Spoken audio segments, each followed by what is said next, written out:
सूर्यकांत, अब कोल्हापुर राज्य में तेरा क्या रखा है? अब ना तो वहाँ पर तेरे माता पिता है और ना ही वहाँ पर रानी प्रेमिका है। अब तू वहाँ पर जाकर क्या करेगा? ये आप क्या कह रहे हैं ऋषिवर? आप क्या बोल रहे हैं?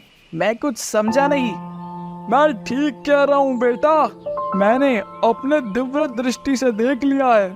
प्रेमिका का विवाह रतनगढ़ के युवराज भीम के साथ हो चुका है। तुम्हारे पिता को राजा विजय सिंह ने मौत की घाट उतार दिया है। और तुम्हारे पिता की मृत्यु का समाचार सुनकर तुम्हारी माँ भी वह सदमा बर्दाश्त ना कर सकी और वह भी भगवान को प्यारी हो गई। राजा विजय सिंह इतने क्रूर निकलेंगे, ये मैंने सोचा भी नहीं था। ऋषिवर, उन्होंने तो मेरा सारा संसार ही बर्बाद कर दिया। मैं राजा को उसके कर्मों की सजा जरूर दूंगा। सूर्यकांत, आवेश में आकर अपने विवेक का साथ ना छोड़ो। राजा विजय सिंह ने जो अपराध किया है उसकी सजा उन्हें भगवान देंगे। ऋषिवर, अब मेरी समझ में नहीं आ रहा कि मैं कहाँ जाऊं, मैं क्या करूं। सूर्यकांत, नीलवन में मेरा आश्रम है। तुम वहां चलकर मेरे साथ रहो। वहां के शांत वातावरण में रहकर तुम्हारा चित्र कुछ ही दिनों में ठीक हो जाएगा। और फिर सूर्यकांत ऋषि के साथ उनके आश्रम में चला गया। ऋषि उसे राजज्ञान की बातें बताते और उसका ध्यान प्रेमिका और उसके माता पिता की दुखद मृत्यु घटना की ओर से हटाने का प्रयास करते, परंतु सूर्यकांत पर उनकी बातों का असर हो ही नहीं रहा था। सूर्यकांत, तुम हर समय उदास और खोए खोए क्यों रहते हो? क्षमा करे ऋषिवर, मैं लाख चाहने पर भी प्रेमिका को भूल नहीं पा रहा। ओह, ये बात है सूर्यकांत। तो तुम एक काम करो, रतनपुर जाकर तुम प्रेमिका से मिलकर आओ। इससे तुम्हारा चित्र को शांति मिलेगी। लेकिन ऋषिवर, उसके ससुराल वाले भला मुझे उससे क्यों मिलने देंगे? सूर्यकांत, इसका भी उपाय है। तुम वहां पर साधु के वेश में जाओगे और केवल प्रेमिका से ही भिक्षा लेने की बात कहोगे। ठीक है ऋषिवर, मैं यही करूंगा। साधु का भेष बनाकर जब सूर्यकांत आश्रम से चला तो ऋषि ने उसे समझाया। देखो सूर्यकांत, वहां पहुंचकर संयम से काम लेना। प्रेमिका की बातों में आकर कोई गलत कदम ना उठा लेना। मैं आपकी बात को याद रखूंगा ऋषिवर।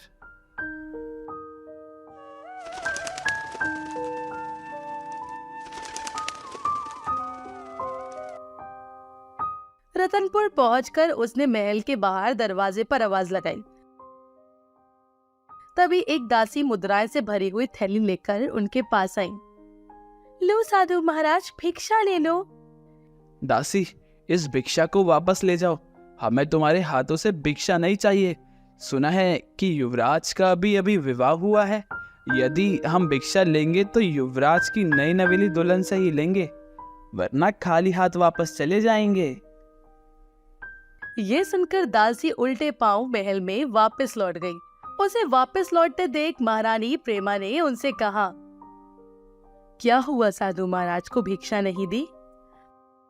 महारानी जी, बड़े ही विचित्र साधु हैं। वो कहते हैं कि भिक्षा लेंगे तो केवल युवराज भीम सिंह की नई दुल्हन से ही लेंगे। वो साधु ने ऐसा कहा है? लगता है बहु प्रेमिका से भिक्षा लेकर साधु ने कोई आशीर्वाद देना चाहता है। दासी, तू उस साधु को महल के बाग में ठहरा करा। मैं प्रेमिका को उसके पास भिक्षा लेकर भेजती हूँ। जो आज्ञा रानी जी। दासी को आदेश देकर महारानी प्रेमा प्रेमिका के पास पहुंची और कहने लगी, बहू, एक साधु आया है। वो केवल तुमसे ही भिक्षा लेना चाहता है। जाओ महल के बाग में जाकर उसे भिक्षा दे आओ। माँ, ये काम मुझसे ना होगा, मुझे लज्जा आती है। अरे बहू, साधु से भला कैसी लज्जा। जाओ उसे भिक्षा देकर आओ, हो सकता है वो खुश होकर तुम्हें कोई आशीर्वाद दे। और तब मुद्राओं से भरी हुई थैली लेकर प्रेमिका बाग में पहुंची। साधु के भेष में आए सूर्यकांत ने उसे पहचान लिया, परंतु प्रेमिका उसे ना पहचान सकी। प्रेमिका ने आगे बढ़कर जैसे ही सूर्यकांत को मुद्राओं की थैली दी तो वो बोले, प्रेमिका, मैं यहाँ पर मुद्रा की भिक्षा लेने नहीं, तुमसे प्यार की भिक्षा लेने आया हूँ। ये सुनकर प्रेमिका के शरीर में जैसे बिजली सी दौड़ गई और वो पीछे हटकर बोली, सूर्यकांत, क्या ये तुम हो? प्रेमिका, क्या तुम अपने सूर्यकांत को भूल गई? ऐसे कैसे हो सकता है? सूर्यकांत, मैं पहले भी तुम्हारी थी और अभी भी तुम्हारी हूँ। मुझे यहाँ से निकाल कर ले चलो सूर्यकांत, मेरा यहाँ पे दम घुटता है। प्रेमिका, मैं भी तुम्हारे बिना नहीं रह सकता। चलो हम इसी समय कहीं भाग चलें। तभी सूर्यकांत के दिमाग में एक विचार आया। उसने ऋषिवर से किया हुआ वादा अपना याद आ गया और वो अपने आप से कहने लगा, सूर्यकांत, ये क्या अनर्थ करने जा रहा है तू? याद नहीं, आश्रम से चलते समय ऋषिवर ने कहा था कि रतनपुर पहुंचकर तुझे संयम से काम लेना होगा, भूल कर भी कोई गलत कदम नहीं उठाना है। प्रेमिका, हम ऐसा नहीं करेंगे। अब तुम मेरा नहीं बल्कि युवराज भीम सिंह का अधिकार हो। तुम महल वापस लौट जाओ। हमारा मिलना अब संभव नहीं है प्रेमिका। ये तुम क्या कह रहे हो सूर्यकांत? मैं ठीक कह रहा हूँ प्रेमिका। मैंने यहाँ इस प्रकार आकर बहुत बड़ी भूल की है। मुझे यहाँ नहीं आना चाहिए था। हमारे और तुम्हारे रास्ते अब अलग अलग हैं। अब जाओ यहाँ से, चली जाओ। मुझे खुशी है सूर्यकांत कि तुम रहा न भटके। मैं तुम्हारी परीक्षा ले रही थी। सूर्यकांत, नियति ने मुझे तुमसे अलग कर दिया और अब मेरा तुमसे एक ही विनती है कि तुम भी विवाह कर लेना और मेरी याद में अपना जीवन न बिताना। ओ प्रेमिका, ये तुम क्या कह रही हो? सूर्यकांत, आज पहली बार मैं तुमसे कुछ मांग रही हूँ। तुम्हें मेरी ये इच्छा पूरी करनी होगी। ठीक है प्रेमिका, मैं तुम्हारी इस इच्छा को पूरी करने की कोशिश करूंगा।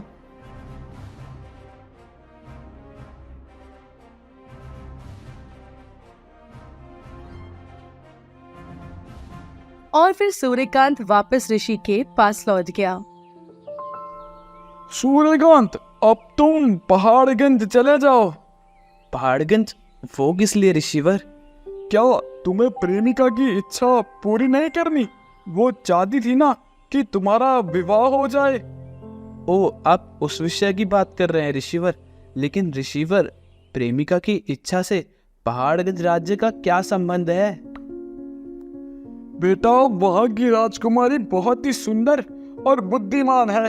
उसने अपने राज्य में घोषणा कर रखी है, जो भी कोई युवक उसकी बुद्धिमानी की परीक्षा को पार कर लेगा, वह उसी से विवाह करेगी।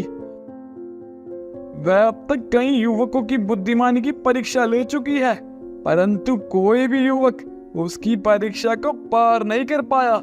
तुम वहां पर जाओ, राजकुमारी को अपनी बुद्धिमानी का प्रमाण दो और उससे विवाह कर लो। ठीक है ऋषिवर, मैं आपकी आज्ञा को मानते हुए आज ही पहाड़गंज के राज्य में जा रहा हूँ। मुझे आशीर्वाद दीजिए ऋषिवर।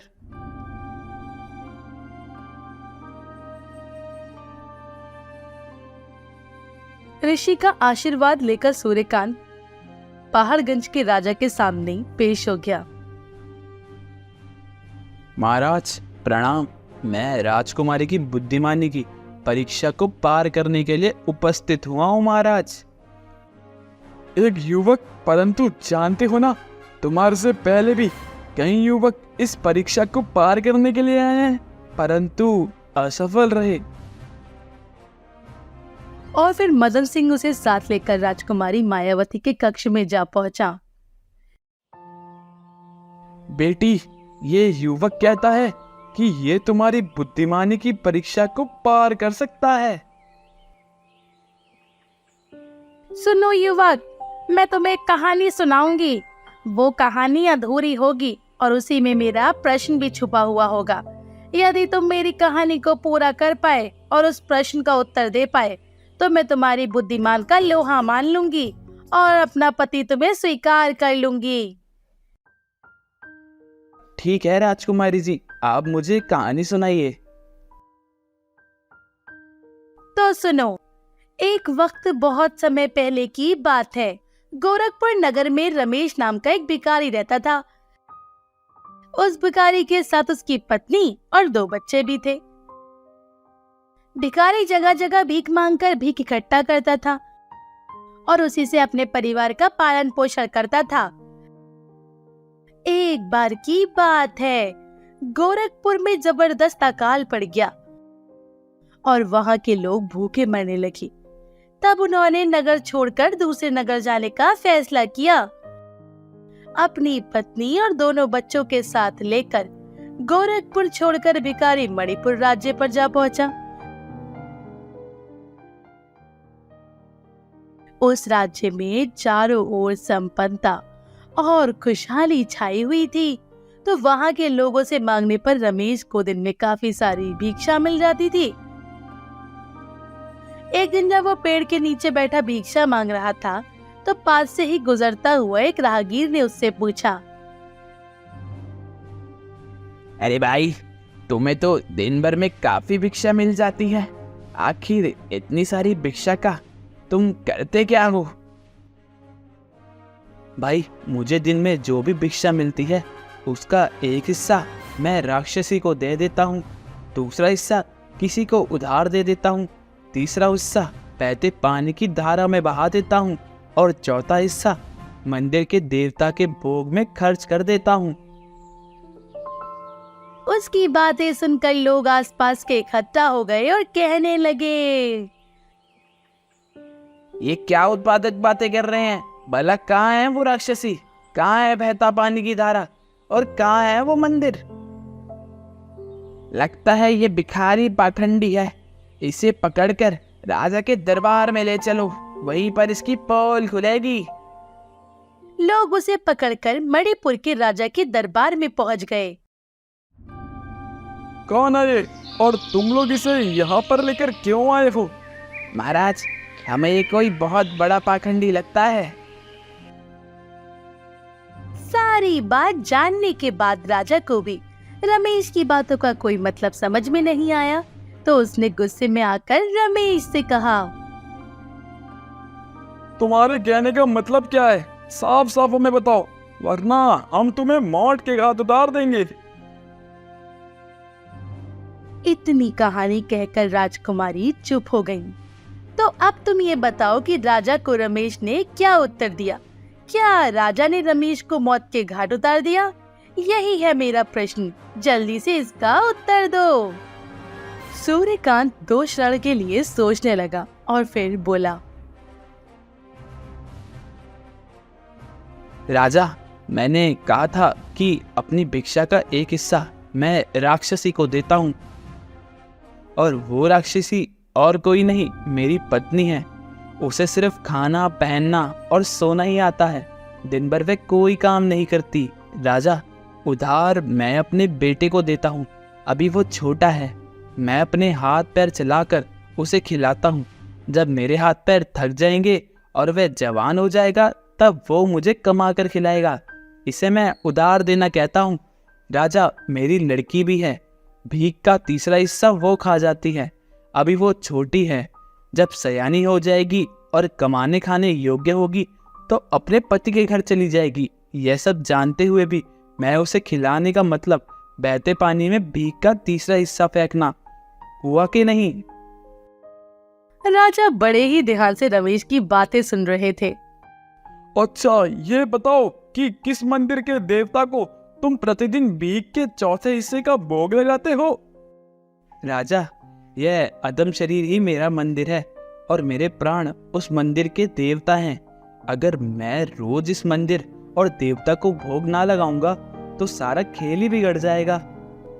रमेश, तुम तो बड़े भारी पंडित मालूम होते हो, फिर भी क्यों भीख मांगते हो? यह सब भगवान की माया है, इसका भेद कोई नहीं जान पाया। उसके राज में पंडित भिखारी होता है और मूर्ख दानी होता है।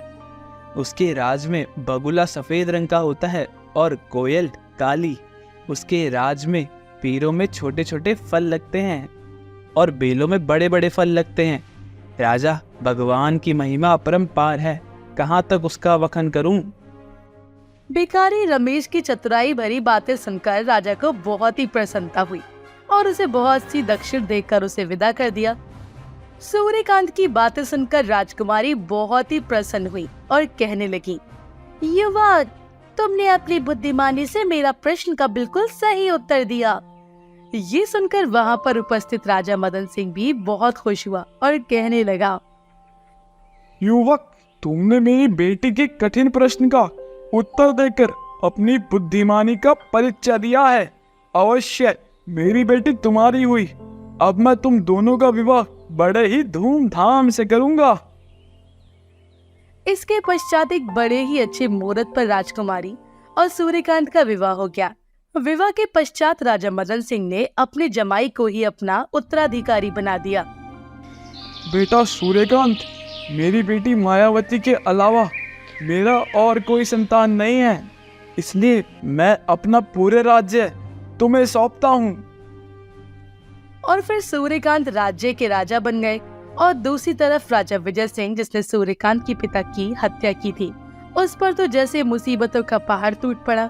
एक दिन अचानक उसे लकवा के प्राणघातक रोग हो गया और वो कई महीनों तक बिस्तर पर ही पड़ा रहा और फिर बड़े ही कष्टे हुए उसकी मृत्यु हो गई। अब क्योंकि उसका उत्तराधिकारी कोई नहीं था, तो पड़ोस के शत्रु राजा ने मौका का फायदा उठाकर उस पर आक्रमण कर दिया और विजय सिंह के राज्य पर कब्जा कर लिया। और इस तरह से विजय सिंह को अपने बुरे कर्मों की सजा मिली। इधर राजा बन चुके सूर्यकांत के घर पर पुत्र का जन्म हुआ और वो सुख जीवन से ही बिताने लगे।